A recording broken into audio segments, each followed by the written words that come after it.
Welcome to Black Love Matters, where this serves as a therapy session for figuring out adulthood, loving each other, and find our inner Brock and Michelle, or Jay-Z and Beyonce, or Naomi and Skepta. Miriam, have you seen these two? Yes. They're beautiful. Another chocolate couple. Mm-hmm. Naomi continues to slay. Skepta, I don't know what he is. He said he's a graffiti hip hop. What does he do? It's not graffiti. What did he say? It's UK rap. I forgot what it's called. It's like grunge or something. What did I say? Graffiti. He a rapper. He actually he a little too old for that because I think he about 35, ain't he? He up there. Get a little too grown for that, but Queen Naomi said he was okay. And you know what? I was really here for their love for a minute, right? Mm-hmm. But then I got a bit turned off because right when I was prepping for the podcast, I think it was with GQ, an interview that him and Skepta was in, and Naomi. Of course, they asked Naomi Campbell something about Donald Trump or some shit. And of course, she gave a shady Naomi Campbell response. I basically said, kick rocks, bitch, I'm beautiful. Because Naomi always been low-key woke, right? You know, she a Brit or whatever. She always been low-key down for the cause, right? I never really heard Naomi talking crazy. I never heard Naomi deny her blackness. I never heard Naomi like talking down on other black, like never, right? Mm-hmm. This fool, she veered to the left. This fool, Skepta, they gonna ask him how he feel about it. Mm-hmm. This fool, first of all, he's luxuriating in a house coat. Hold up. And a house coat? Yeah, it's a GQ interview. It's video. Mm-hmm. He's luxuriating in a house coat. Where I first was like, this nigga couldn't put on no clothes. Mm-hmm. But okay, they're models, right? This is the life they live. Maybe he just really in his drawers. Maybe he is being couthful, right? Mm-hmm. Maybe he just in his Calvin Kleins and he's like, I don't want to be disrespectful. Let me put my house coat on. Fine. I didn't disrespect him for that. They asked him how he feel about it. Then this fool gonna talk about, are we talking about politics? First of all, done, nigga. Do you know he had the nerve to close his motherfucking eyes and then put his fingers in his damn ear? And like he ain't hear it. Yeah. This nigga's 30 fucking fives with an S. Oh my God, not the S. He's in the 35 to 40 checkbox. He surely When is. you're in that checkbox, you don't get to close your eyes and put your hands in your ear when we're talking about politics, nigga. You don't get to do that. You're too grown of a man for that. And the extra T is how Queen Naomi was kind of cutting her eyes at him. Like, you motherfucker. You motherfucker. You about to sit your young ass, your young monkey ass here and disrespect me and embarrass the fuck out of me. But he ain't young, though. Well, depends. How old is Naomi? Like 50? Don't worry about it. Seasoned. Let me look this up. I don't know how old she is. Can't tell by her face. I don't know. I don't know if she's been drinking virgin's blood. I don't know. I'm sure whatever her age is, she don't look it. Mm-hmm. Near him in his research. I hear him typing. And you hear me, how old is Naomi Campbell? Old enough. Old enough to know better and do better. Old. She showed her age. 47. She 47. She was old enough to cut her fucking eyes at him. And you could tell it like she was looking at him like this dumb motherfucker didn't come here in a bed. I done brung him out the house. I done shown him some things. I done showed him culture. And he gonna do this dumb shit. This dumb me. Poor Queen Naomi. Because she usually be gigging it with old, rich white men. And we're not just talking about rich white men. Rich. Rich with an E. Well, this time she said she's going to get her groove That's back. what I'm saying. No, she ain't get a groove. She's trying to come to her people. That a young man, like, young black men and y'all niggas do her like this. Ooh. Did you see? Do you know what I'm talking about, Nero? No, I ain't seeing it. But you ain't missing nothing. I got it. It pissed me off because I was standing for them literally 12 hours earlier. Like, all right, Queen Naomi, everybody looking good. Like, you know what I'm saying? Looking good, right? Good and black. Mm-hmm. Black aging good. She made me go on Sephora and start looking at some skin treatments. Oh. I said, I need to get some of that glycolic acid. Put it on my face. But then this motherfucker came on there. What's the name of the music, Nero? Grime, baby. What did I say? Graffiti? Grunge, graffiti. It's graffiti. Y'all understood what I'm saying. It's skeptical. No, I'm skeptical of this motherfucker here. Okay. I like that pun. What? I'm skeptical of that motherfucker there.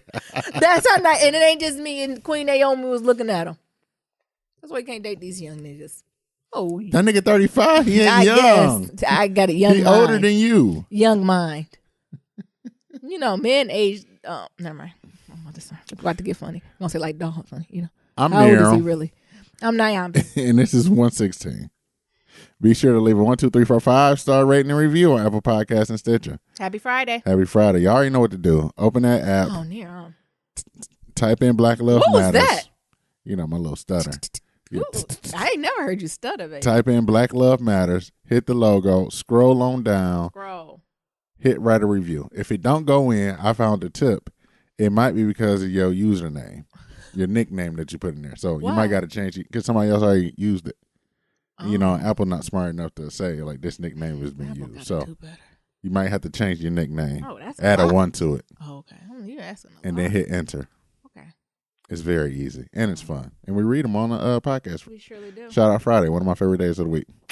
Follow us on all forms of social media. Black Love Matters. That's Black with no K. What's going on with you? Well, my first update is, did y'all see what Canada done did? Canada decided it's going to put a black woman on a $10 bill. Hell yeah. The person who's going to be on there, her name is Viola Desmond. She was chosen out of more than 26,000 candidates to be placed on the bill, and it was unveiled by the Bank of Canada. I think it was last Thursday. I thought you was about to say Viola Davis. No, Canada, no. And I love Queen Viola, but I'm like, wait a minute. And I think Viola say, wait a minute. She get up, you know that's mean when she get a person get up. I can't take this. Wanda Robinson, that's Desmond, that Viola's sister, was in attendance at the unveiling and spoke highly of the currency. She said, "It's beyond what I've ever thought. It's beautiful." She said, "I thank you, thank you, thank you. Our family will go down in history. It's history. I can't believe it." Now, what Viola is the first Canadian woman to appear on the country's bill. This bill is also the first to be printed in a vertical orientation. So they're going from the horizontal to vertical. Now, let's tell a little bit about her. So Desmond became famous when she refused to leave her seat in a white-only area in a segregated theater in 1946, 9 years before Rosa Parks refused to give up her seat on the Montgomery City bus. Nigga, she Rosa Parks before Rosa. Okay. She the inspiration, right? Yeah. Desmond had been traveling for business. When her car broke down, the car was sent to the repair shop, and she decided to see a movie. While waiting for it to get fixed, she asked for a floor seat, but was refused and had to buy a balcony seat instead. She bought the ticket and sat in the floor section anyway. That's what some of y'all doing for Beyonce. The police were called, and she was dragged out of the theater, injuring her hip. She was arrested, spent the night in jail, and charged a $26 fine. She fought the charges, and while she lost her case, she was credited with ushering the start of the Canadian Civil Rights Movement and the end of segregation in Nova Scotia Province. Segregation was outlawed in the province in 1954. Desmond passed away in 1965 at the age of 50. She was posthumously pardoned by Marion Francis, the province's first African Nova Scotian lieutenant governor, in 2010. Shout out to her. And we still debating Harriet Tubman. We rarely hear about like the black civil rights. Can we talk about the black Canadians? In Canada, because you know some niggas who they left, they went up that railroad and they ain't stopped in Detroit. They said, "Forget Detroit, nigga. Forget New York." They ain't stopped there. I'm leaving the fucking country. They kept going. I don't blame them. I might have ended up there too. We don't hear much about them, and especially for us being from Detroit, you don't hear much about the civil rights movement. You don't hear much about blacks. No. In Canada. And you know it's something there. It is something there. Were they in Windsor?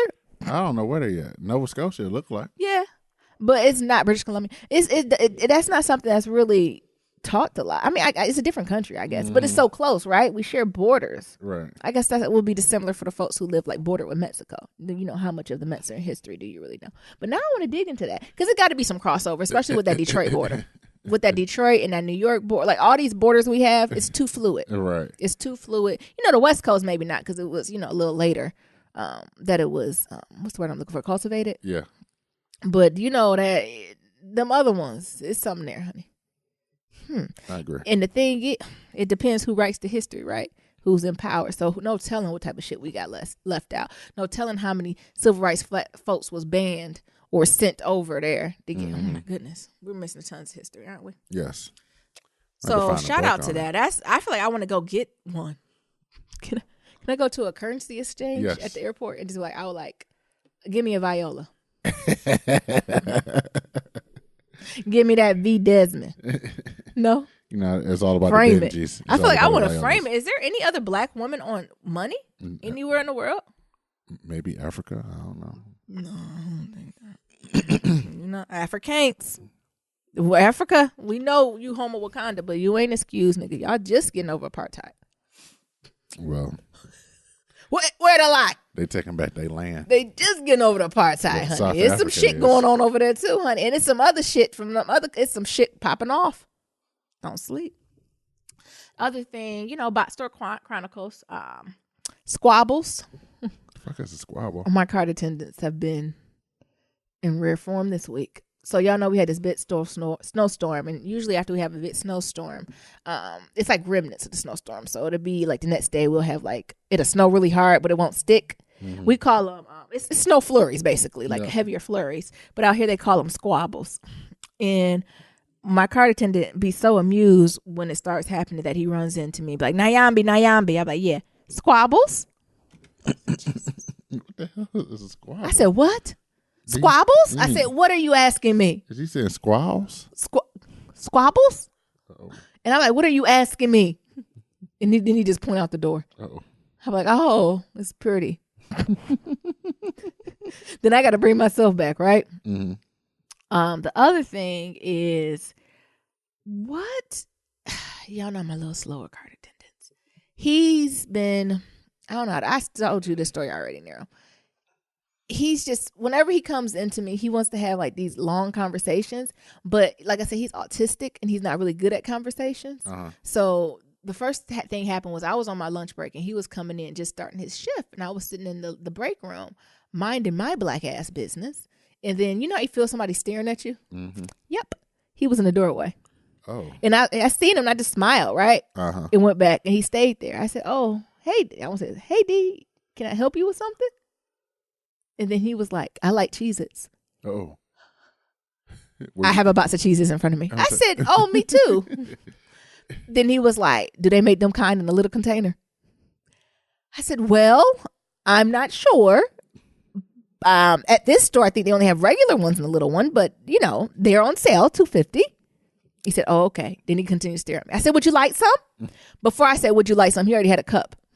So that was the first thing. Mm-hmm. Then I come off my break, walking around the sales floor, tidying up a little bit. And then he come back to me. He's like following me.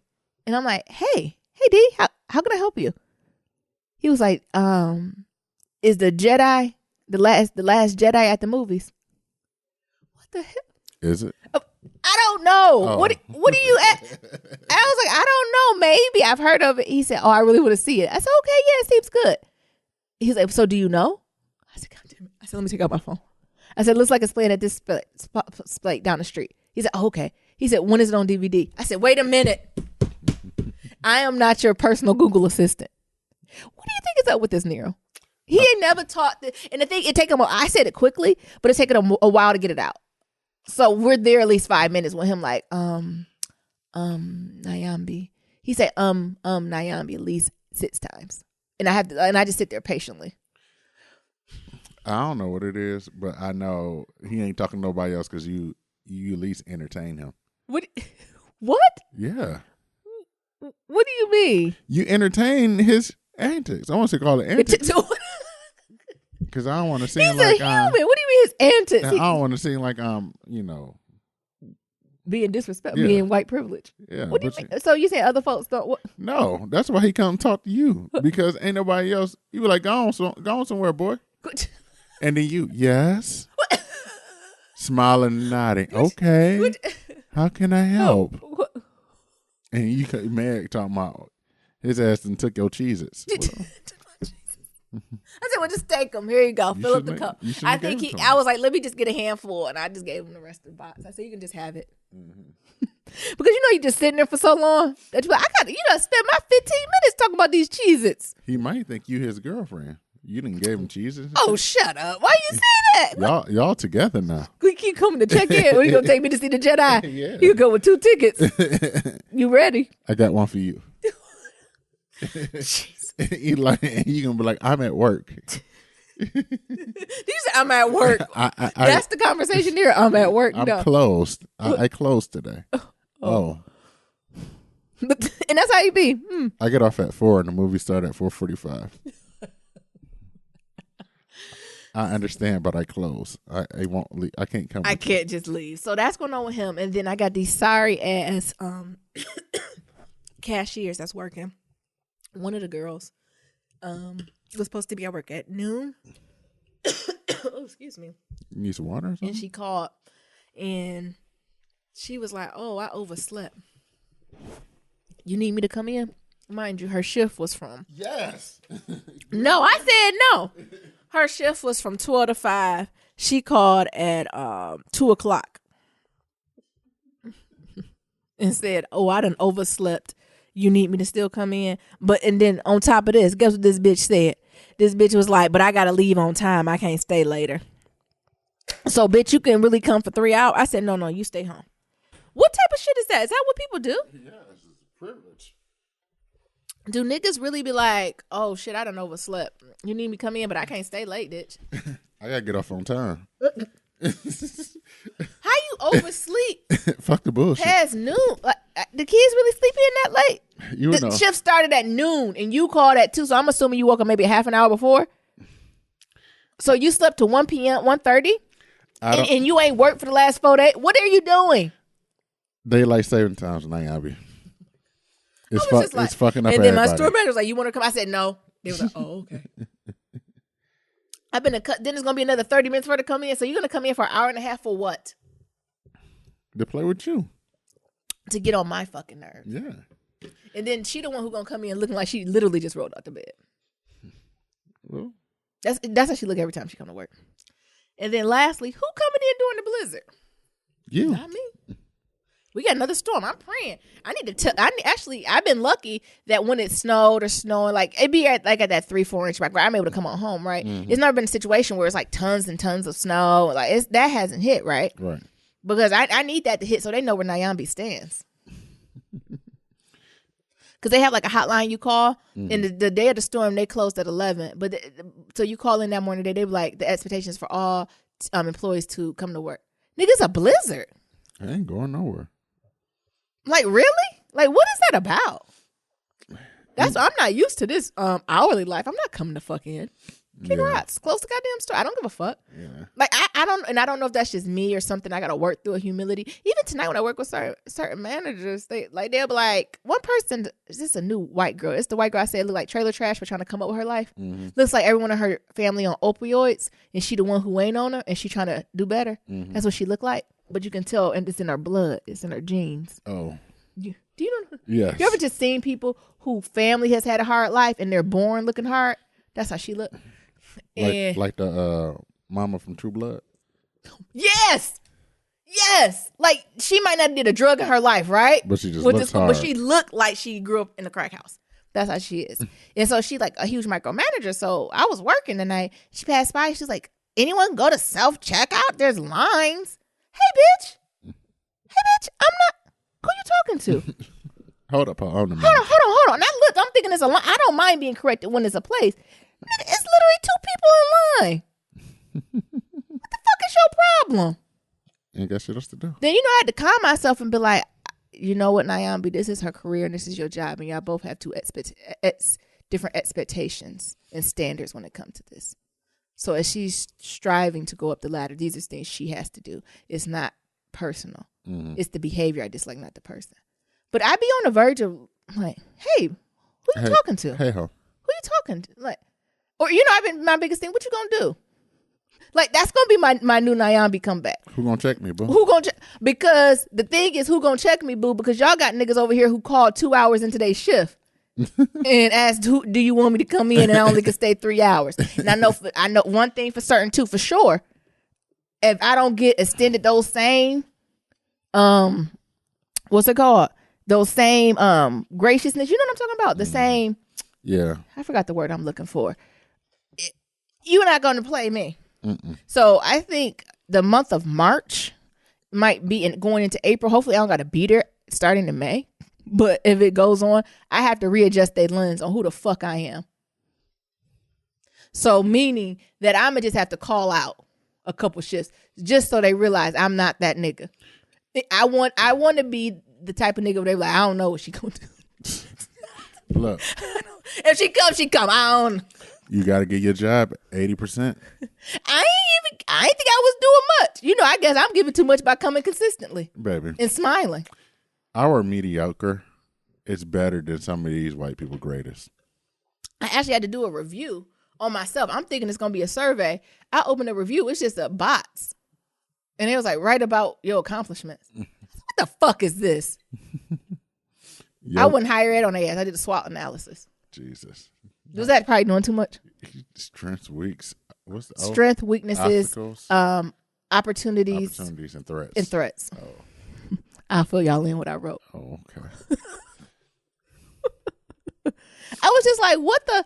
I just didn't know how to have a conversation to be like, y'all, you're doing too much. Or do I just let it go now? But she said that one. So she said that. I wanted to go to her because she was the manager on duty and be like, I ain't gonna be able to make it tomorrow. I'm calling out for tomorrow. I think you need to give your you might need to lower your thing back down because you mean? I think you giving 80 and above. You giving at least 80. You need to give them at least 70. 70. Yeah. That's what I started doing. I let the girl under me whenever I'm working. She working. I'm like, oh girl, run free. Yeah, go do this. Yeah, I'll be a guest service. Let me know if you need me. Mm-hmm. Would you? Oh, you think I'm giving too much though, Nair? Yeah, I think so. Really? Yeah. I just be like, bitch, I think my thing be like, bitch, who are you talking to? Stay in your lane. Is somebody stealing something? Because I think your hard part is that with you, whenever you do something, you do it to the best of your ability. You go hard, and you want to be the best at whatever you is. Yeah. Even if it's box store. Yeah. And for you, you take all that too. Yeah. Versus like somebody else being like, fuck it. This is just a machine. I ain't doing this bullshit. Yeah.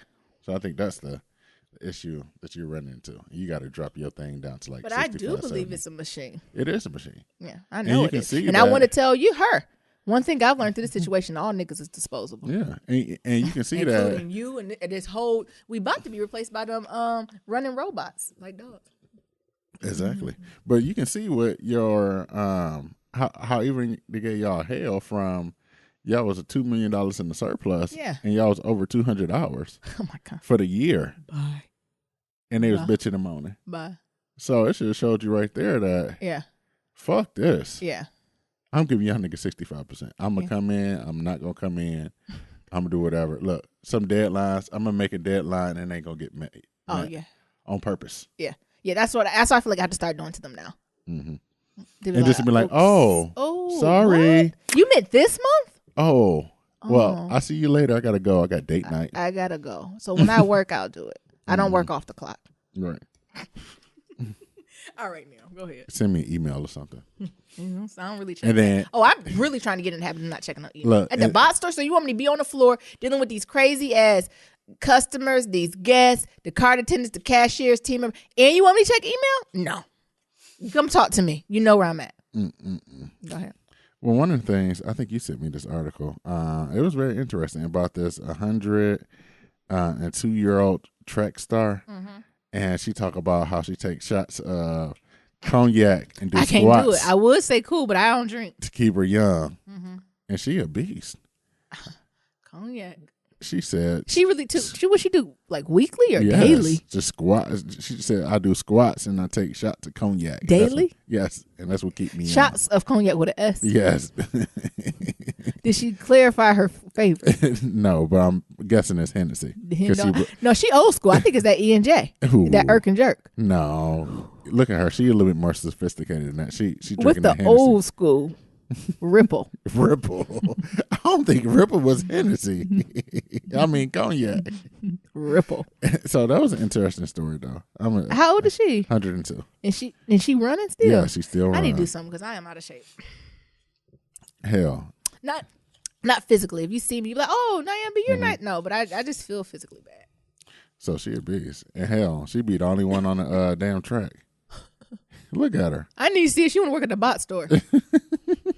We need somebody like her on our squad. I need her on my morning crew. Look at her. Look at them push-ups. Well, why are we? Can you put this on our Instagram? With that red beret. I can see if I can find this on oh my goodness. Instagram. Or link it through Twitter or something. Yeah. She better come the fuck on with it, all her teeth. Yeah. Hey. Shit, that's come what on, happens. fluoride. That's what happens when you got that exercise. A nice eyebrow. Mm-hmm. All right, now. What else? So that brought me a little joy, like 3.5 seconds. And then, harsh reality is life came back in. Stephen Hawkins died. Stephen Hawkins. Yeah. He the one who make you feel like, yo, you ain't doing shit with your life. Mm-hmm. So he passed. He was like, do something. I do astrophysics. What do you do? From my wheelchair, right? Mm-hmm. Come on. And then also that bridge at Florida International collapsed. What? Florida International what? University. A bridge? Yeah. What's a bridge on campus? It was a bridge that they was building up, and that motherfucker collapsed today. Did people get hurt? They say about 4 or 5 people died. What? It's trending on Twitter right now. I don't be on. I know. I don't be on no social media. All I do is check my email. Oh shit, where'd it go? Oh, I mean, I believe you if you said it happened. Oh, it's crazy though. So the bridge collapsed. People died? Yes, people died. That's awful. So that's crazy. Look at it. That's crazy. Oh my God! Like It's like bridge. one of them walkways. Yeah, it's like one of those walkways that go over the freeway, Oh shit! and that motherfucker collapsed. That's crazy. And so thoughts Somebody and prayers. getting fired tonight. Thoughts and prayers Whoa. to them. What else is going on in the world? What the fuck is going on with Joel Santana? He's on the finest. This ain't weed, honey. I don't know what he. No, did he bring the wrong duffel bag? I know he a duffel bag boy. No, them his. Does this nigga? I think you think he picked up the wrong bag. I think he was high. This nigga can't really think he was gonna get those guns. That's why I thought he was high. And then, Because how heavy is the bag, right? Because before you put it out, right? Before you put your bag on the belt, don't you open it? I don't know. Maybe, Like at one point, do you be like, "Oh shit, I'm out of line. Flight canceled. I'll catch the next one. I'll pay $200 fee." maybe Kim Bella packed it. Who? That would be good. Get batsies. But he going to jail for that. Yeah, he is. You can't take guns and drugs, wasn't it? You can't take guns and drugs to the airport and had the nerve to put it on a conveyor belt. I think he can get away. What he had, like Oxycontin? I don't know. No, you can't. No. It was some type of pills. I think he can get away with the pills because he'd be like, there's pain medication. Or Proof. Like that. What doctor? Kevorkian. Okay. I believe he was high as fuck. Uh-huh. You know when I know why he high? Because he left. That nigga got the fuck on. Nigga, this is the airport. It got cameras. And by this point, we done scanned your ID twice. Look. Oh, Nigga, shit. we know. Look. We know who you are. Excuse me, sir.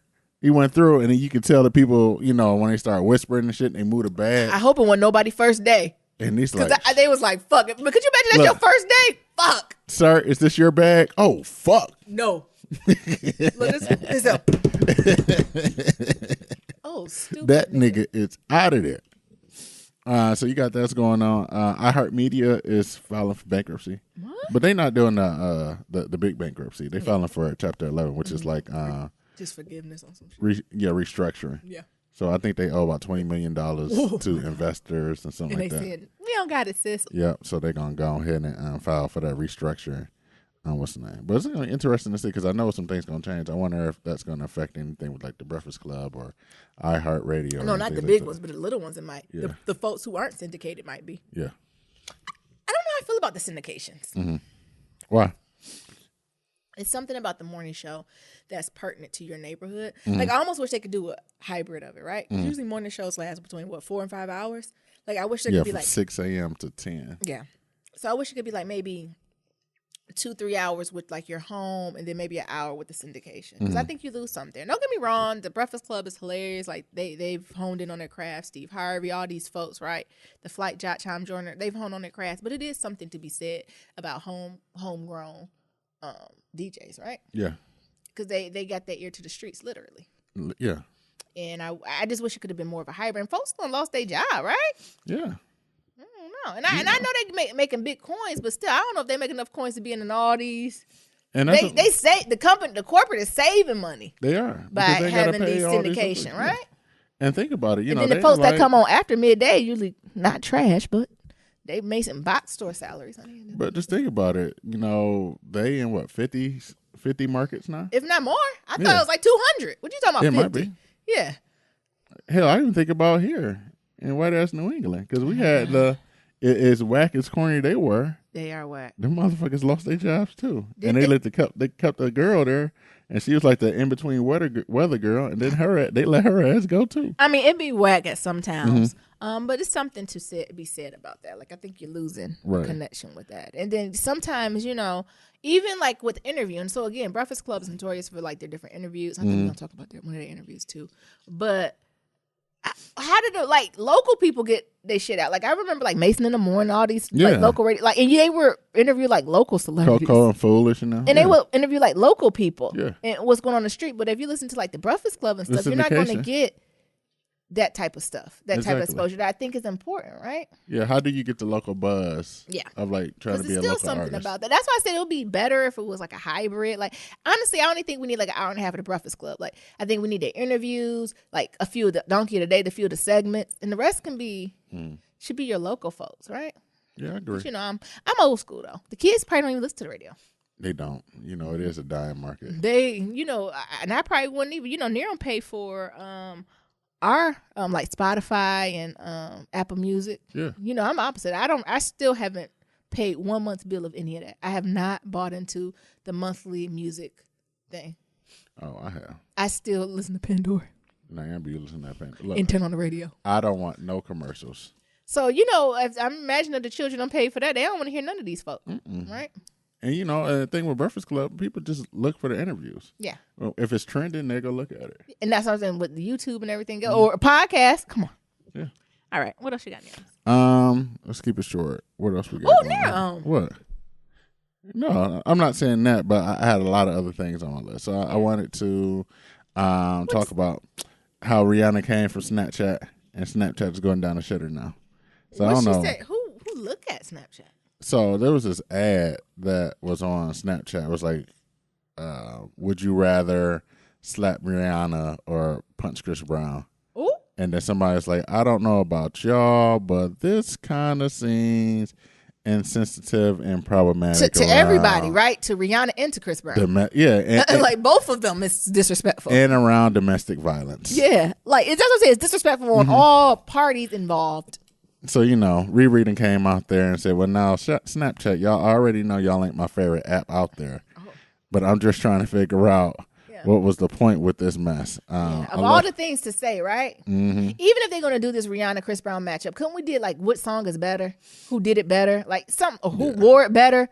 It's shit you could have did here. Right. Who wore it? Jesus. And so she go on, talk about, domestic violence and all that stuff. And basically like, I don't want to hear your, weak ass apology. No, yeah, because that should have went through someone. Mm-hmm. All right, then I'm going to get into Pillow Talk. Yeah, what we got for Pillow Talk? This is us. This is it. The season finale. Is it me or the motherfucker ended quick? Ain't we supposed to get 22 episodes? We're at 18. And I looked at season one. I guess you only got 18. I thought they bumped them up to 22, 25. I thought so too, but I guess not. Done. Where you want to start with this? I don't know, wherever you want to jump in there. So Kate getting married. Katy Bear. What they call her? I don't know. Katy Bear. Katy. I don't know. Katy something. Katy Perry. I don't know. Stop, Nero. Oh. And then we want to start off with her ass leaving this damn shirt, or Toby ain't packed that damn shirt. Yeah, so first of all, Kate is doing Kate things. Yep. And of course she's going to get married. And she wants at the place that remind her the most of her father, the motherfucking cabin. Which at first I was like, Kate, Jesus, like Kate, rip the Band-Aid off, Kate. But I was like, okay, it's cute, right? I get it a little. And then it's just like Miriam said. So they then jump into she's trying to figure out all the things she's doing. Mind you, her brothers are the wedding planners. Jesus, they got the right too, don't they? Yeah, they do. Randall and Kevin, and believe it or not, Kevin became the diva. Kevin got his checkbook. He calling Randall, cussing Randall out. Nigga, do you got the baskets? He said, well, I'm sick of your damn excuses. Just come with the baskets. Flowers. Nigga, flowers. But low-key, I've never planned a wedding. I have planned high school events. And you do need somebody who be like, fuck the bullshit. This is what I need. This is how I need to move forward. So her brothers are kind of caring for her and all this stuff. And she's just being really, really supportive. And what I found interesting was Toby pulled her aside and was like, hey, Kate, you ain't gonna pull no runaway bride shit on me. If you do, can you kind of give me a heads up? So I won't be here as well. Yeah. So we, he basically kind of give her an out. Like, we can still work through this, but if you leave me at that altar, I'm taking you and the dog. I'm taking the dog and everything. Because I'm giving you an out. And she was like, oh my God, why would you think I say that, Toby? Bitch, because you're cradling your father's urn. What? She is always holding on to her urn. And I got to remember, a white daddy been there 20-something years. So, what also was throwing me off was those dream sequences. Yeah. Where I all right, know, Shonda producers must be like, let's fuck with Nyambi's sense of time. Because you go backwards, and I'm like, that's White Daddy, but he old now. White Daddy done aged. Was it all a dream? Is White Daddy really alive? I was gonna throw the remote at the TV and turn it off if that was the truth. You gonna throw a remote at the TV? And it turned out that was Kate dreaming. Yeah. And that's kind of where this anxiety was creeping on her. Like she was like, I keep dreaming about this wedding day, but it ain't my damn wedding day. And then white mama tiptoeing at hit shelves. And McGill like, why you tiptoeing so much? She said, because she basically, Katie Bear hate me. She like, everything I say, Kate hate. So I'm just gonna smile. And it was funny how she played it. She was like, you look beautiful, but you look beautiful all the time, but especially beautiful, but no beautiful than you ever would want to be. Do you want to be beautiful? I was like, what? And even Kate was like, what? She just go for it. She said, I just don't want to fuck up. I don't want to fuck up. I just and I think Kate appreciated that, right? I think sometimes moms don't say that. And I think, and even with my mom, I think I'm like, could you just please stop? And she doesn't. And and as I'm getting older, I'm realizing she's just trying to do the best with what she thinks for me. But instead of her saying, I want to help you and, be there for you, how can I do that? They just do mom shit and thinking they're helping you out and it ain't. So I appreciated white mama being like, hey, I'm just trying to be the best white mama I can and do that without stepping on my white daughter feelings. I would like to be happy today. What? You don't think that's really what she? Yeah. She said, and then Kate. I really enjoyed that moment with her and her mom because she was like, I know we got a lot of shit, but I think what touched me is that she's like, we got a lot of shit because I basically want to be you, right? Mm-hmm. She's like, you're pretty, you're smart, right? Like, I'm not mad at you. I want to be you. Yeah. And I get frustrated when I can't do the things you do and I want to be the mom you are. I want to do these types of things. So I want to sing and all types of stuff. And I think her mom was like, oh Lord, that kind of made me tear up a little bit when she said that type of thing. But in all mama fashion, couldn't be too good. Then she was like, well, all right then. Well, what's going on then? Like, if it ain't me for a change. What is it? She was like, I think mama's gonna say, I'll leave. Don't just cancel your wedding. I'll just leave. Right. And then Kate told her she was having these dreams about the wedding. And the mother was like, that's understandable. Like, you had a great relationship with your father. Like, it's something you have to process. Like, chill, right? That's completely normal. And I think they excel. And then she was like, I bet Toby was there to just holding you together. It's like, triggered. Look, there go mama doing mama shit. Toby wasn't in there. And the mama said, huh? Toby wasn't in any of my dreams. And it's the mama, he probably was in the bathroom. I don't know where that nigga was at. And then I sent Kate on Kate things going to the ice cream shop. That's not hipster. That ice cream shop ain't gonna be there. They done bought them. I'm talking about y'all got banana pudding flavor. No, they got balsamic lavender. There's an artesian. That of course her brother's looking for and all this types of stuff. Because it's like, y'all seen Kate? Where the hell Kate ass at? And then the mama keeps saying, have y'all seen her anywhere? Then meanwhile, the maid of honor, or allegedly the maid of honor, she's like, I hope y'all look for it. Kevin's like, don't let me have sex with her. Yeah, and Randall was like, she's ticky. And then he was like, well, I didn't think she had a maid of honor. He was like, well, not technically. But I ain't mad. I appreciate a friend like that. And I was like, yeah. Everybody has to have a friend that's a self-appointed friend who gonna just self-appoint themselves in your business, right? Yeah. Because them the ones when you in your deep, dark depression, they ain't gonna let you sit in it. That'd be you. Who, me? What? Oh, excuse me. You are. How do I do it now? You are. You be the self-appointed friend. I'm like, oh, that's not a problem. I'll just do this. Look. Near such and such going through something. I don't think I'm gonna make them a lasagna. Can you go pick up some stuff? Like, what? And they'll be like, did they eat lasagna? I said, we're gonna try it. I said, everyone eats lasagna. My signature is lasagna, garlic bread, tossed salad, fresh fruit, and some cake. And I just come over. Look. Hello, I brought you a lasagna. Niram told me you was down. So I'm here to bring you up. So whatever you want to do. Well, you gotta have that sometimes, right? It's action. I think we talked about this a few weeks ago. Sometimes it's about the action. You just gotta do it. And I think I do that for my mind, for sake of my maker. I don't want everybody to be like, hey, nobody thought about me. I at least got you can eat and I can look at you in your eyes. So they went on that hunt, right, Nero? Yep. But before we get there, can we talk about your girl, Deja?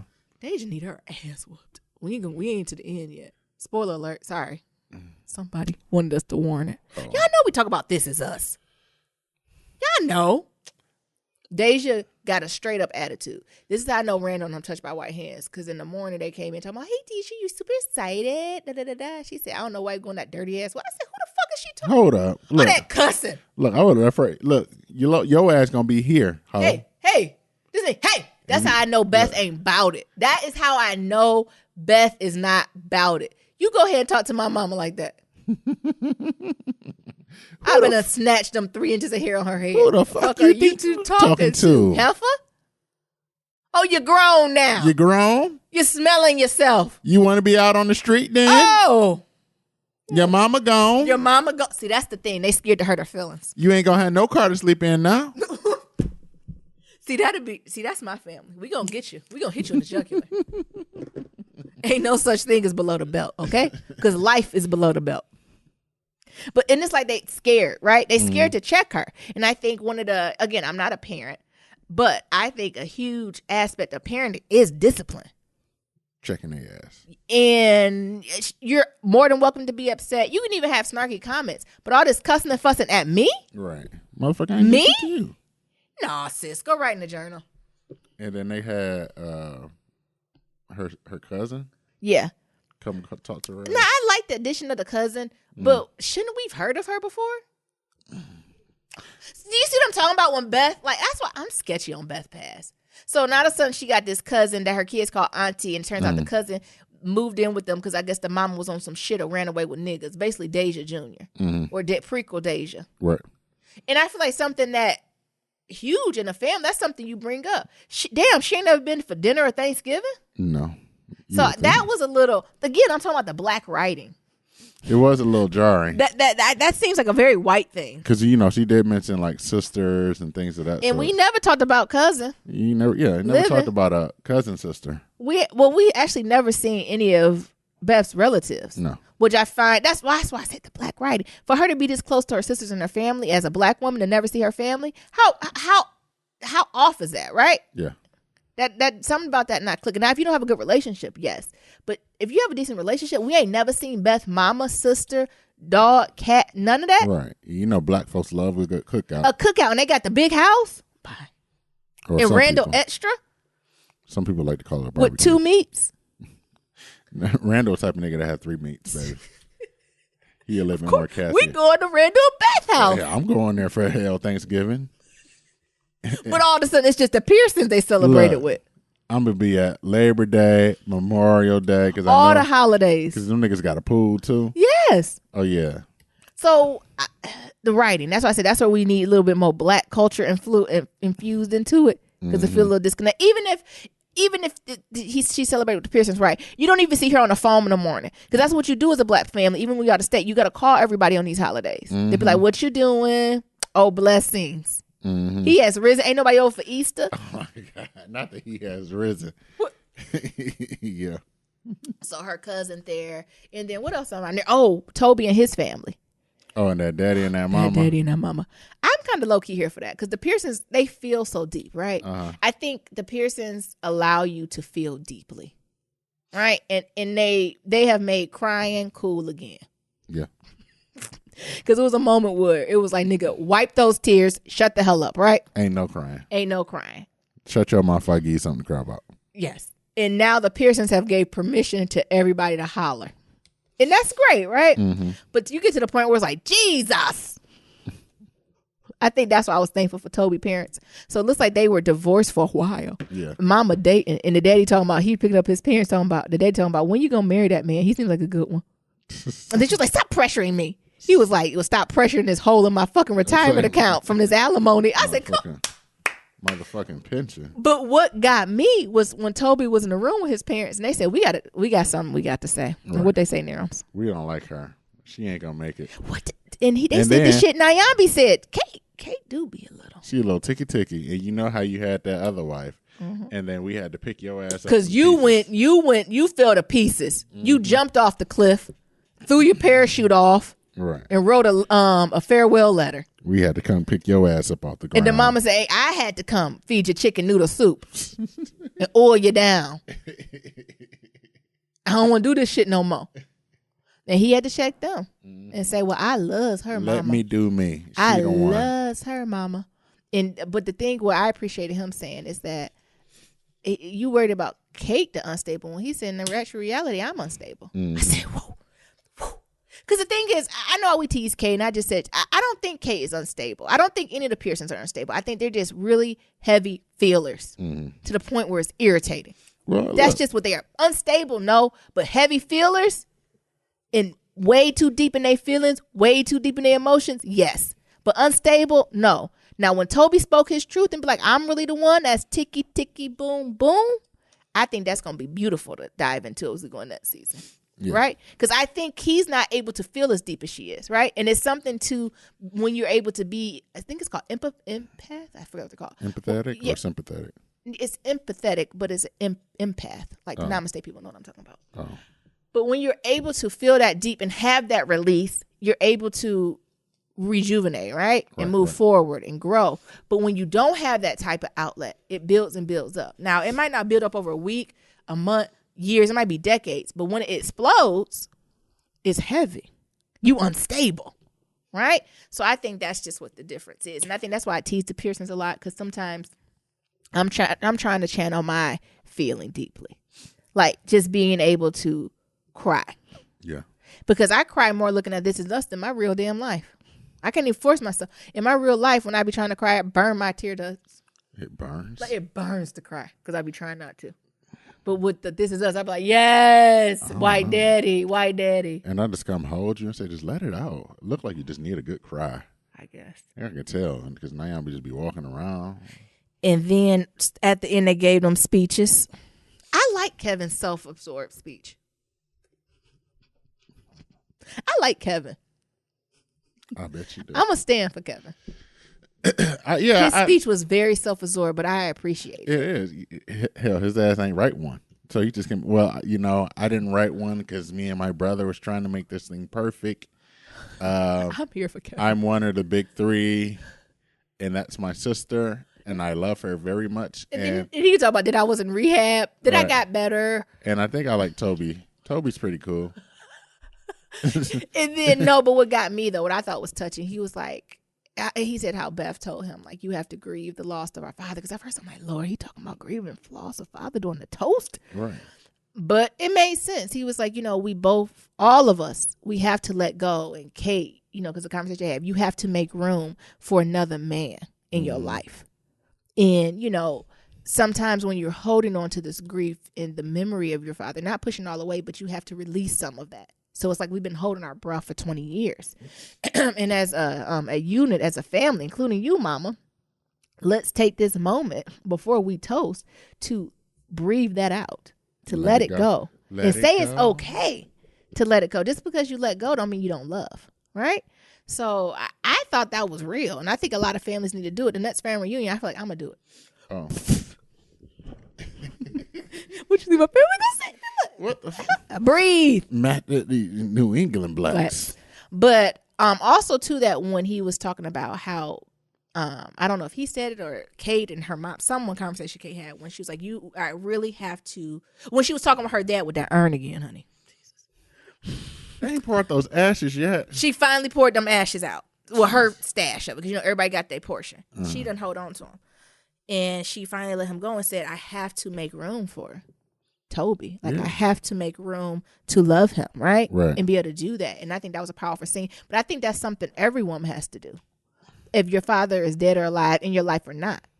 When you, or a partner, right? You have to make room for that new person to come in and to love you unconditionally and to provide that security and to provide that to support. Because if you don't let it, all your guards down for that to happen, it ain't going to work. You let room in for me? Of course. Oh. You let room in for me? Yeah. I got to take the room in your mama. Like, sometimes you got to choose, right? Because I'm the priority, I hope. Your collard or greens? Is your mammy the first? Who first? Your collard greens. A little bit better than my mama's. Oh, he just in exchange. If we was at home and get the table, you'd be like, nah, y'all, I'm just not good at yours. I remember we said something. We're not getting sidetracked. But I think it's something to that statement. Mm-hmm. Passed away or not. When you make a commitment, you married someone, there is room you have to make for them. And if you're still holding on to something else, somebody else, is not going to work. And a lot of times it's like mothers and fathers. Sometimes it's past relationships. If you've been married before, right? If you're holding on to something else, it's something to that. And I was just thinking, wow, I guess, I had to go through that process too. You went through it? Mm-hmm. How was it? Was it hard, Nero's? Or no? It's a little scary. It wasn't. Why wasn't it? And how was it easy? It was a little bit easier for me because I left home for college. So, nigga, I did too. I ain't been home since I've been 18. So, I had to let room and let space open for everybody. Just to live. Jesus. So I thought that was beautiful. And the other piece, when Randall came, the same day as Kevin said, Randall kind of brung it. And his still was a little darker too, but it was still a good bring together. How he was saying how you have to live in the moment, right? Because you don't know what next year holds or even 10 years holds. And that's when we do flash forwards. Brilliant. Before we get there, what? To the flash forward, we got to talk about one last thing. What? Deja. What are you talking about? She was being an ass. Yeah, she was. Deja's an asshole. No, but that white woman, doing white woman you things. Randall's kids. Sure, I thought she was gonna be sweet. I said, yes, we're gonna put a nice bow on it. Right. I thought she was gonna be, oh, you Randall's babies. Yeah. Oh, y'all so beautiful. We heard great things about it. Y'all girls look so pretty. That's what she should have said. And walk the fuck away. You two look like your mama, but you look like your daddy. That was shady. What? I'm trying not to project onto her comment too much, but Nero, what did you think she meant? I don't know who you look like, so I'm gonna say you look like your daddy's side. That's why you said she was. She was like, you don't look like this. One of these things don't match the other, and it's it.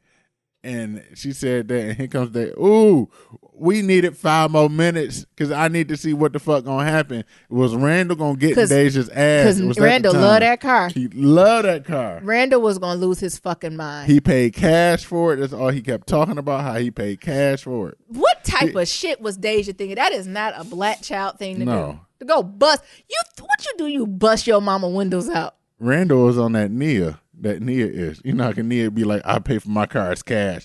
I don't get no new car unless I got the money but cash. But wish not now. Wish you could call Geico now. Get all this replaced. I don't want just a new window. I want all this replaced. I don't get no new cars until I got the cash to go pay for it. Yeah. I said, oh. And that's that writing. What type of shit is that? Mm-hmm. That's bullshit. Just when you thought she was rounding the corner. Deja needs some therapy. Low-key, high-key, too. She do. She need therapy and a vitamin D pill. Some St. John's work, baby. I think that might work a little bit better. Not all of it. Omega-3s. I wasn't here for that. I don't really tolerate that shit too. I know keenly. You don't. I don't. But that also led into the flash forward because future Randall started talking to Tess. Yes. I'm here for future Tess. We need to go see her. Who is her? Hell, I'm thinking Deja. I'm thinking Deja in jail. No, that's too easy. I think it's either Beth or what's the young one? Annie. What? Yeah. Annie? Yeah. I think Annie got on a pole. You think Annie got on a pole? I don't know what Annie did, but she done did something. I think it's Annie or Beth. It's either Beth really sick, dementia, something like that. Like something where they can't stand to, you know what I'm saying? Uh-huh. See where she's progressed to, right? I'm saying it ain't Deja. I'm saying it's Annie. I'm saying Deja gonna flip this around because hopefully they choke her the fuck out after she. My God, I want to know what my child did. It's time to go see her. Who? I think it's baby Annie. I'm thinking this. What's the name? Deja. I was Googling some stupid white people was like, baby, it's their grandmother. She dead. Mandy Moore dead. Maybe it is, Beth. What if they got a divorce? Nah. We're going to fall to pieces. He type niggas still live in the house. And Beth, nah. And Beth cheated on him. He'll still stay with her. Like some 444. Nero. Oh, I'm sure that if this goes long enough, there will be a cheatation in Beth and Randall's relationship. Who you think gonna do the cheating? Beth. What? Yeah.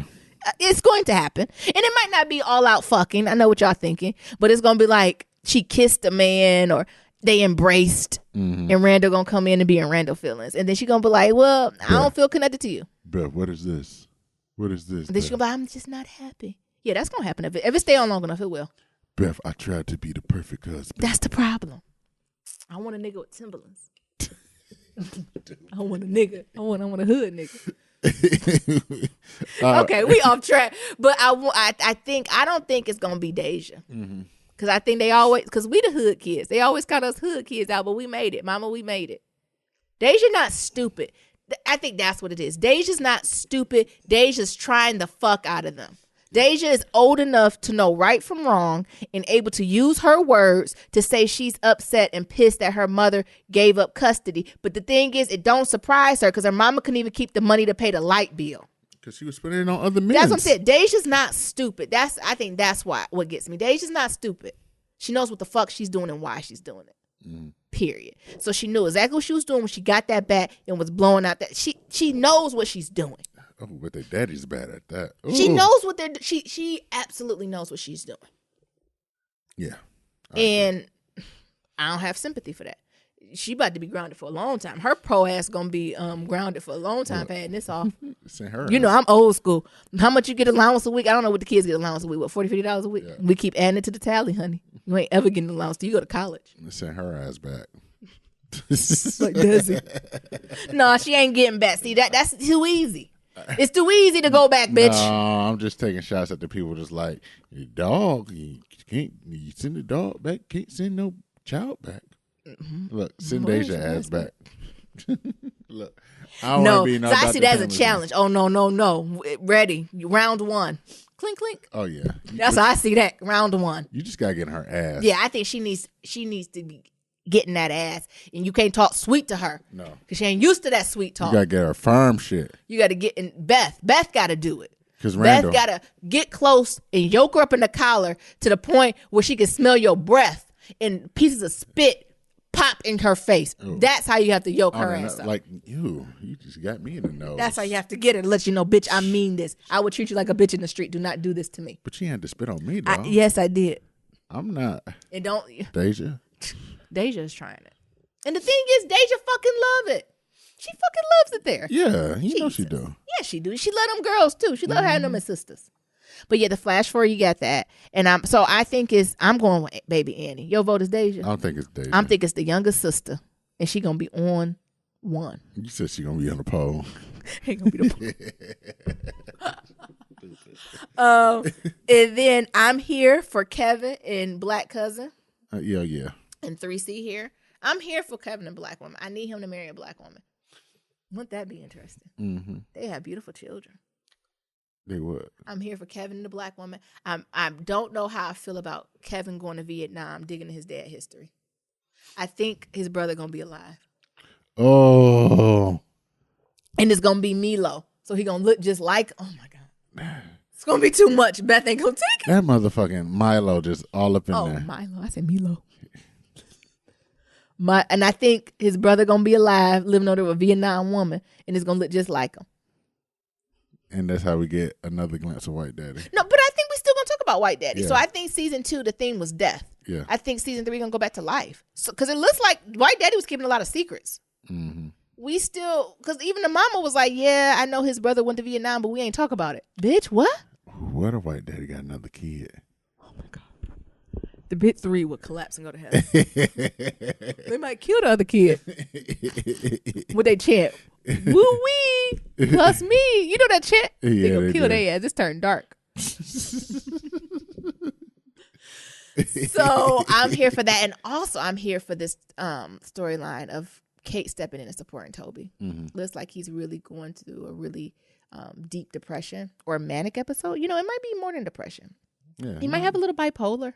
You know, because he's really, really, when he gives energy, but it looks like when he gets down, he gets down, yeah. Right? So it might just be more than just occasional depression. It might be something a little deeper. Because remember, he even told us that he the unstable one. Honey. He is the unstable one. So I'm very interested to see how Kate's going to step up and handle and balance that. And still take care of herself without getting too deep. Gotcha. But I'm into anything else. Do we miss anything else from This Is Us? I don't think so. I think that was most extensive. I'm very excited though about moving forward with this. Like I'm excited about season 3, and that we don't have to worry about White Daddy dying. When it's gonna come back? Fucking September. God damn. I ain't gonna remember none of this. We need to put a pin in this episode so I can listen to it. Y'all remind us. Yeah. Episode 116. So we'll probably be on episode 200 or something. 300. Yeah. Just let us know to come back here. Don't say it like that. That scares me. Next thing, Nero. Did you see the Blackish episode? No, I didn't get to see it. Oh, look, I got to watch all the TV. They had this episode. You could actually, no, I want you to watch it. We'll talk about it on Monday. Okay. But it's this idea of gender bias and when it comes to sex. So the overall thoughts is both the kids are having sex. Mm-hmm. And so. The older ones or the young ones? What? Nero, what the fuck is you Diane in that? What is that boy name? What? Diane, and what's the youngest boy name? Damn, I don't know. The little one. Jack. Yeah, Jack. They like 10. They under 10. What the hell is this? No, the oldest 2. Oh, well, I was hunching at that age. A little dry hump Did you here say and there. hunching? Hell yeah. What the fuck is hunching? Playing house and shit? The oldest ones. Oh. So, the 2. And then, just Junior and what's the name? Yeah. Junior and Zoe. Well, and yeah, then, Zoe fucking, she in college popping Adderall. She up fucking all night. Shut up. And then Junior, and then just how the differences in reaction from both parents. Mm-hmm. Right? So, of course, Dre being Dre. Right. Player. My boy Junior. And then when he was like, well, Zoe having sex, he said, what? My baby girl? Yeah, it's I very can already much, see. Yeah, and then they had a little nod to, Get Out. Oh, really? It's stuck in place. So I'll let you watch that. We'll talk about it on Monday. Okay. Next, the kids walked out. Good for them. I feel bad as someone over 30 that the children have to take it in their own hands. I feel like we did a disservice to them when it came to this gun violence. This stuff been happening since we've been babies. Mm-hmm. And we didn't take it. I'm mad we didn't walk out. Right? We got mortgage to pay. We can't walk out now. No, I'm talking about we were younger when this stuff happened. Oh, yeah. Because it's been happening since we've been younger. Like, it really started big when we were, like, in middle school, high school, I said, right? the whole bowling for Columbine shit. Yeah, why didn't we think to walk the fuck out? I mean, they just cut me off. Because we wasn't liberated like they are. Yeah, they much more liberated than we were. But I'm proud of them. Like, I'm proud that they did it, and they have to continue to battle and know that a lot of the, like, different policies, civil rights, all that stuff was started by folks under 21, right? When you hit 25, you aged out. Right. So I'm really proud of them. I want to support any way I can. Like, at first it made me sad because it's like, dang, we really did a disservice, right? We let that generation down, that they now have to pick it up. But I stay positive because there's some other ways we made a way, right? Yeah, they gotta be the leaders. Yeah, so I'm really proud of them for that. But what I've been noticing is, child, some of these parents, they be like, yeah, my child, no, they better sit respectfully in the class. Really? See, that was our mamas. No. That's why our ass ain't walked the fuck out. No, I think I could have walked out. My parents would have supported that. Not my mama. My parents are a little younger than you. Yeah. Well, my mama's 70. Boy, you better stay your ass in that fucking classroom. Yeah, no, my parents would have supported me walking out. Just as my kid would do, I would support them walking out. Mm-hmm. Because it is something about liberation and the right to do that type of stuff, right? But seeing the parents are like, you better not leave. For why? Like, even if we talking about school, like a half a day of school. Right. It ain't like they said they ain't never going back. They say I'm walking out of school for life. I ain't never coming back.